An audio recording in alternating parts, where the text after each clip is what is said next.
dan juga penyalur sebenarnya untuk content creator ini sebenarnya berkarya kayak gitu.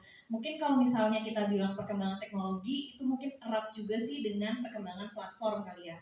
Dari dulu yang misalnya kita cuma bisa upload tulisan, terus berkembang jadi foto, terus berkembang jadi video, dan bahkan sekarang itu ada platform yang ngasih kita langsung fitur edit di dalam aplikasinya gitu. Jadi kita bisa langsung konten lah di dalam aplikasinya untuk ngupload gitu. Jadi kalau misalnya dibilang seberapa besar ya pastinya besar banget, karena menurut aku justru perkembangan teknologi ini yang melahirkan konten-konten creator baru gitu, konten-konten creator yang ibaratnya mungkin belum punya skill editing yang gimana banget, tapi sekarang udah dengan aplikasi editing yang lebih mudah dan mungkin bisa dilakukan di handphone misalnya, itu pasti akan lebih mudah juga untuk kita untuk lebih mudah untuk berkarya lagi kayak gitu sih kalau dari aku.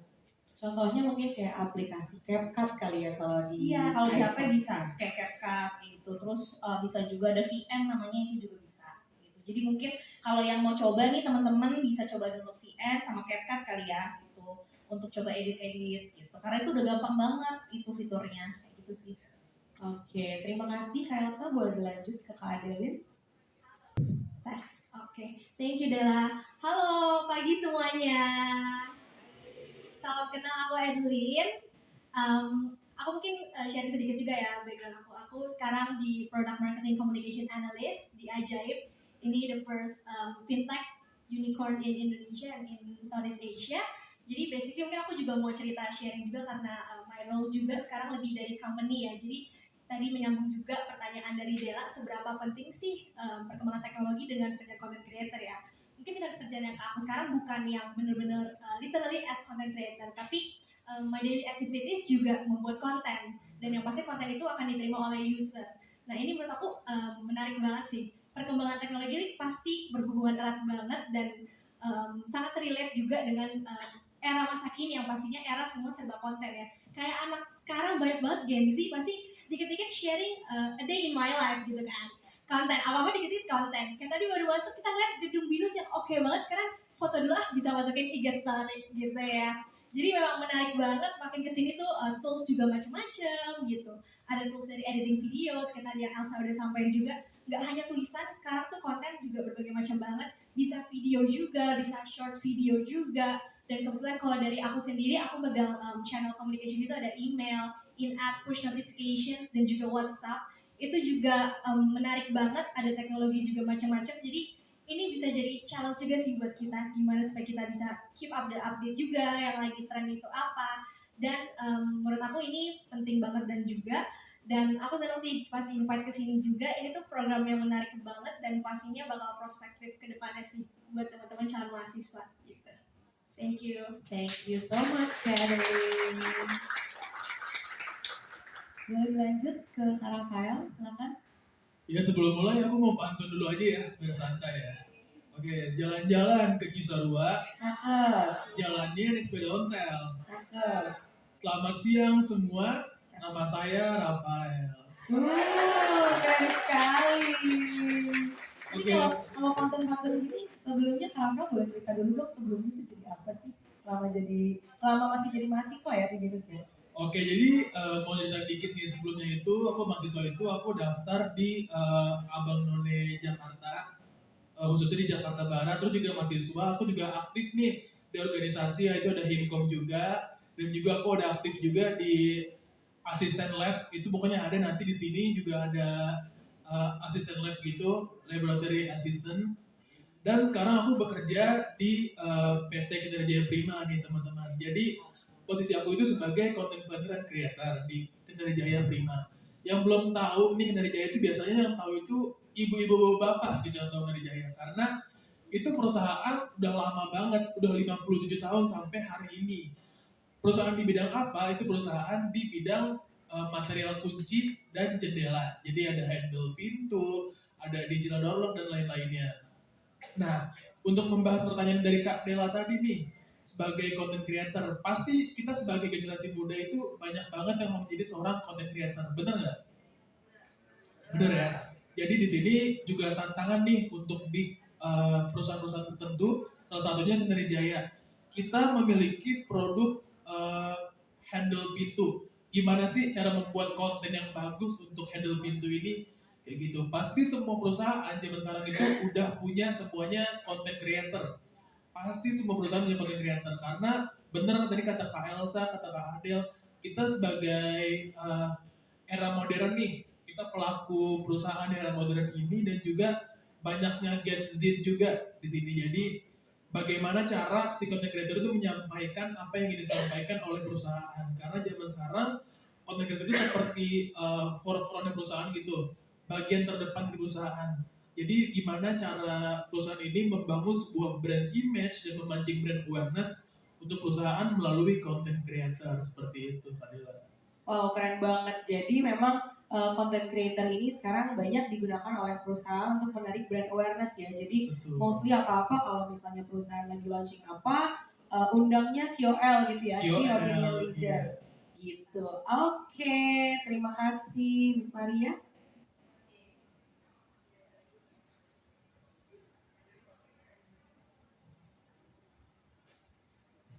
Sebelum saya jawab pertanyaan Dela, saya ingin memberitahukan kepada Bapak Ibu dan teman-teman sekalian bahwa dari ujung sana, Dela, Elsa, Edelin, dan Rafael ini adalah alumni dari program studi ilmu komunikasi, teman-teman. Dan sudah berkarya, lulusnya juga baru aja ya. Yang paling terakhir lulus Rafael ya, tahun ini, baru lulus tahun ini dan sudah jadi content planner dan creator. Tepuk tangan dulu dong teman-teman. Menjawab pertanyaan Dela, seberapa penting sih content creator gitu ya, atau creative content creator? Ya tadi, kalau kita lihat sekarang nggak ada yang nggak pegang handphone, nggak ada yang nggak punya handphone. Sehingga itu menjadi salah satu stimulus gitu ya. Kenapa content creator itu penting? Semua orang pegang handphone, komunikasinya otomatis lewat handphone. Handphone tidak hanya dipakai untuk berkomunikasi dengan orang yang kita kenal, tapi juga dipakai oleh perusahaan untuk menginformasikan segala sesuatu yang terjadi di perusahaan maupun di brand. Sehingga content creator ini punya peranan yang sangat penting untuk meneruskan informasi dan apapun berkaitan dengan perusahaan dan brand kepada khalayak ramai lewat konten-konten yang bisa kita lihat, bisa kita nikmati di handphone teman-teman semua. Jadi penting sekali. Utamanya kreatif content creator sangat besar. Dari sisi perusahaan maupun individu kami melihat ini menjadi peluang yang sangat baik. Plus kami sangat terinspirasi oleh alumni dari program ilmu komunikasi yang memang ternyata mereka sangat fokus sekali di bidang-bidang terkait dengan kreatif content creation. Yang kedua, dari sisi kampus BINUS edukasinya sendiri, karena memang saat ini kami melihat potensi yang sangat muncul di BINUS Bekasi, khususnya Bekasi, dimana kalau kita lihat teman-teman semua, Bekasi selalu bermasalah dengan image, dengan brandingnya ya. Nah, jadi kalau kami bikin ada program ini, maka harapannya ini juga bisa mengangkat nama Bekasi, mengangkat BINUS Bekasi secara umum, dan itu ada tugas dari BINUS University sebagai perguruan tinggi Indonesia berkelas dunia. Dua hal tersebut dorong. Berarti termasuk kalau untuk yang apa lagi?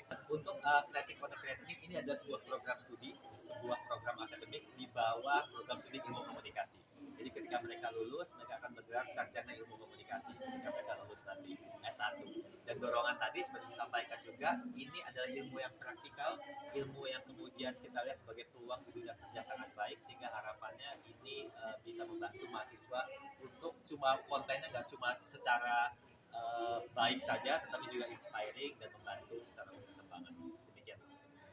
Untuk BINUS-BINUS yang lain sudah ada. Ya baik, terima kasih Bu. Untuk BINUS yang lainnya, memang kami setiap kampus yang ada di BINUS University, kami ingin membangun kecirian yang berbeda, kekhususan dan keunikan masing-masing kampus. Jadi di kampus lainnya sudah ada, namun kemudian fokus di komunikasi yang berbeda.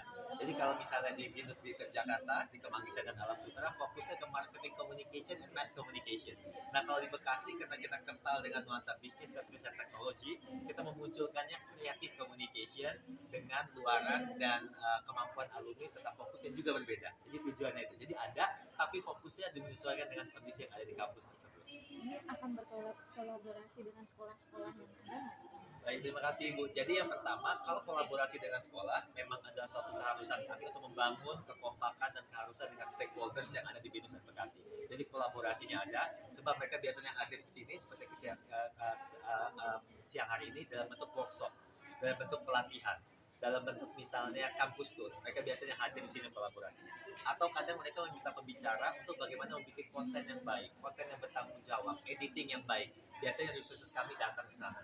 Yang tak kalah pentingnya juga PR kami, dan kami bekerja sama dengan stakeholders lainnya, terutama industri dan pemerintah kota kabupaten yang ada di sekitaran Bekasi untuk membangun bagaimana lagi-lagi konten tadi yang kreatif, membangun reputasi yang baik tidak hanya perusahaan tapi juga pemerintahan yang ada di kota Bekasi dan sekitarnya. Demikian.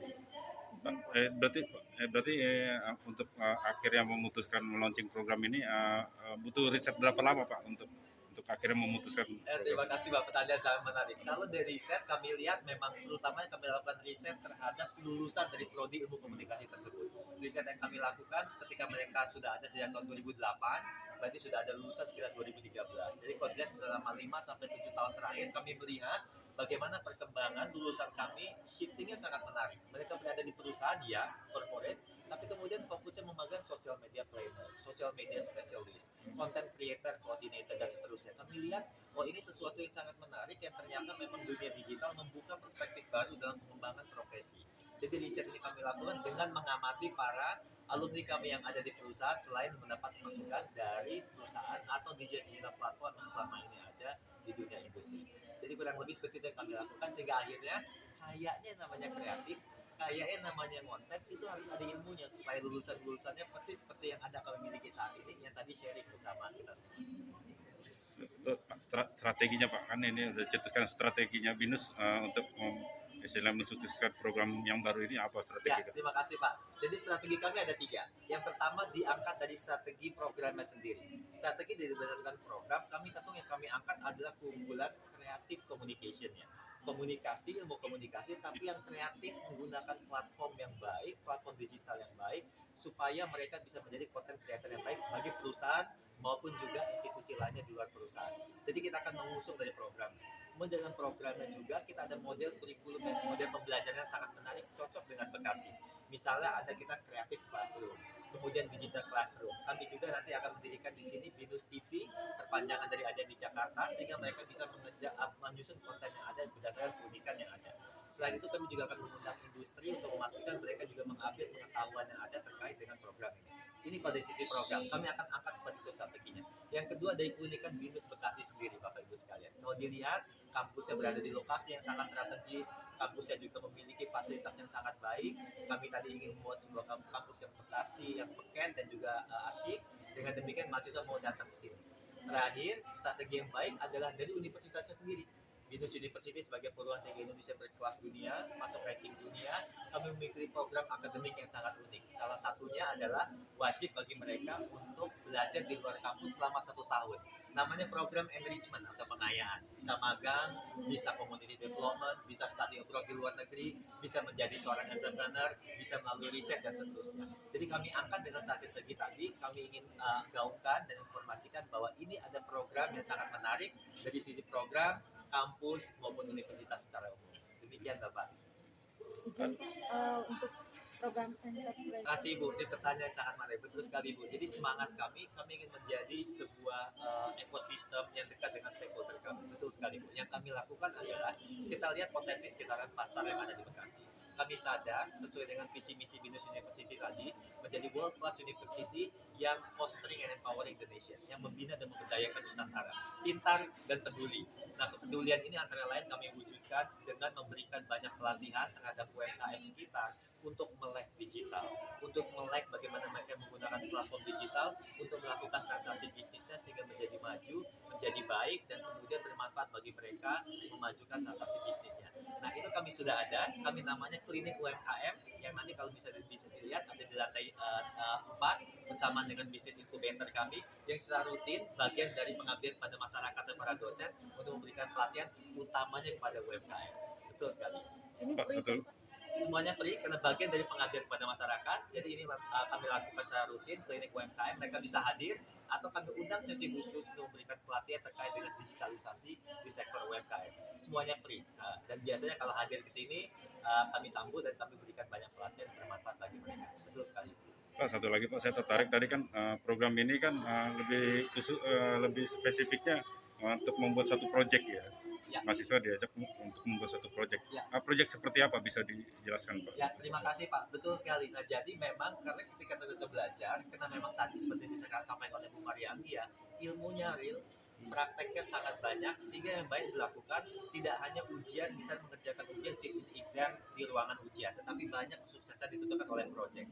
Proyeknya seperti apa? Salah satunya mereka melakukan proyek kerjasama bersama perusahaan. Biasanya perusahaan akan datang menjadi dosen tamu, kemudian memberikan case atau sesuatu yang menjadi problem di perusahaannya. Kemudian mereka akan berlaku seperti konsultan, menawarkan solusi proyeknya apa dalam bentuk konten, dalam bentuk social media planning, kemudian perusahaan akan menilai nilai-nilai tadi.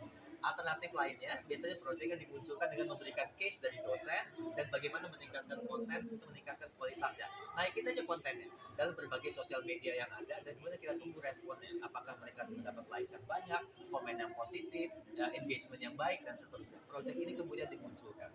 Terakhir, yang Bapak Ibu bisa lihat juga, komunikasi kita sangat fokus selain pada digital dan kreatif content creator, mereka sangat fokus pada kerentanan yang terjadi akibat sosial media yang penggunaannya makin masif. Jadi ini kita sebut orang-orang juga harus kuat mentalnya, punya resiliensi terhadap dunia digital. Jadi mereka punya apa yang disebut dengan Dinus Resilience Hub. Resilience Hub ini banyak proyek untuk meningkatkan bagaimana daya tahan orang terhadap konten-konten yang kurang baik, konten-konten yang mungkin bisa merusak. Kemudian mereka banyak menyediakan pelatihan, proyek untuk membantu banyak pihak untuk bisa tahan mentalnya terhadap kondisi digital saat ini. Demikian Pak.